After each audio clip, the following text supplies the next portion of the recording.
కూడా అన్యాయం చేసినారు.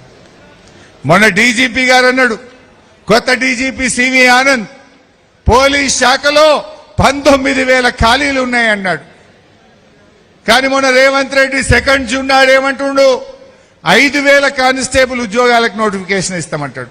19,000 ఖాళీలు ఉన్నాయని డీజీపీ చెప్తే రేవంత్ రెడ్డి 5,000కే నోటిఫికేషన్ ఇస్తా అంటాడు. మరి అందరికీ ఉద్యోగాలు ఇయ్యవా?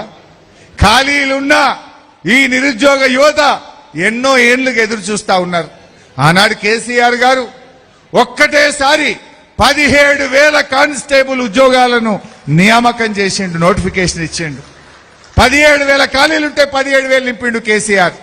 మరి నువ్వెందుకు నింపుతలేవు? 19,000 ఉంటే ఎందుకు 5,000 వేస్తా అంటున్నావు? నిన్న చిక్కడపల్లి సెంట్రల్ లైబ్రరీలో దిల్సుఖ్ నగర్ లో పిల్లలు రోడ్ల మీదకి వచ్చి 19,000 ఉద్యోగాలకు నోటిఫికేషన్ చేయాలని ధర్నాలు చేస్తే ఈ రేవంత్ రెడ్డికి చీమ కుట్టినట్లేదు. ఎలక్షన్ల ముందు ఏమన్నాడు, ఉద్యోగాల నోటిఫికేషన్లు ఇస్తే అప్లికేషన్ ఫీజు ఉండదు, ఫ్రీ అన్నాడు. ఇప్పుడేం చేసిండు, 400 ఫీజు ఉంటే 800 చేసిండు, డబుల్ చేసిండు. ఎలక్షన్ల ముందు ఫ్రీ, ఎలక్షన్లు అయిపోయినాక డబుల్ ఛార్జ్. అంటే ఈ రకంగా నిరుద్యోగులను కూడా మోసం చేసినటువంటి పరిస్థితి.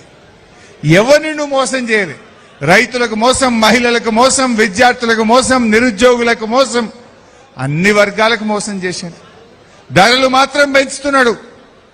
మొన్న రిజిస్ట్రేషన్ ఫీజు పెంచిండు. మీ దగ్గర కూడా బాగా పెరిగినాయట మానకొండూరులో. ఇక రిజిస్ట్రేషన్ ఆఫీసులు ఈగలు కొట్టుకుంటున్నారు, ఆగమైపోయింది. ఇప్పటికే రేవంత్ రెడ్డి వచ్చినాక రియల్ ఎస్టేట్ డామ్ అన్నది. అమ్ముతున్నాయా ప్లాట్లు? మానకొండూరు, అలుగునూరు, తిమ్మాపూర్, శంకరపట్నం జోర్లుండే బీఆర్ఎస్ అన్నప్పుడు. ఇప్పుడు ఏమైంది? డామ్ అన్నది. ఎవరైనా ఆపదకో, సంపదకో, పెళ్లికో, లగ్గానికో, చదువులకో, దవాఖానా కోసం అమ్ముకుందామంటే కూడా కొనే దిక్కులేని పరిస్థితి వచ్చింది. ఆ మూలిగే నక్క మీద తాటికాయ పడ్డట్టు ఇంకా రిజిస్ట్రేషన్ ఫీజులు పెంచిండి రేవంత్ రెడ్డి. దాంతో అది కూడా ఆగమైపోయింది. అంటే రిజిస్ట్రేషన్ ఛార్జీలు పెంచిండు, ఆర్టీఏ ఛార్జీలు. మీరు మోటార్ సైకిల్ కొంటే 5,000 పెంచిండు, పెద్ద మోటార్ సైకిల్ కొంటే 10,000, కారు కొంటే 20,000. ఈ రకంగా ఆర్టీఏ ఛార్జీలు పెంచిండు. అదేవిధంగా బస్ టికెట్లు, ఆడోళ్ళకు ఫ్రీ, మగోళ్లకు డబుల్ టికెట్. మీరు బస్సులలో ఎక్కితే మగోళ్లకు డబుల్ టికెట్ చేసిండు. బస్ ఛార్జీలు పెంచిండు, రిజిస్ట్రేషన్ ఫీజులు పెంచిండు, ఆర్టీఏ ఛార్జీలు పెంచిండు, బీర్ సీసాలకు పెంచిండు. రేపటి నుంచి కోటర్లకు పెంచుతాడట.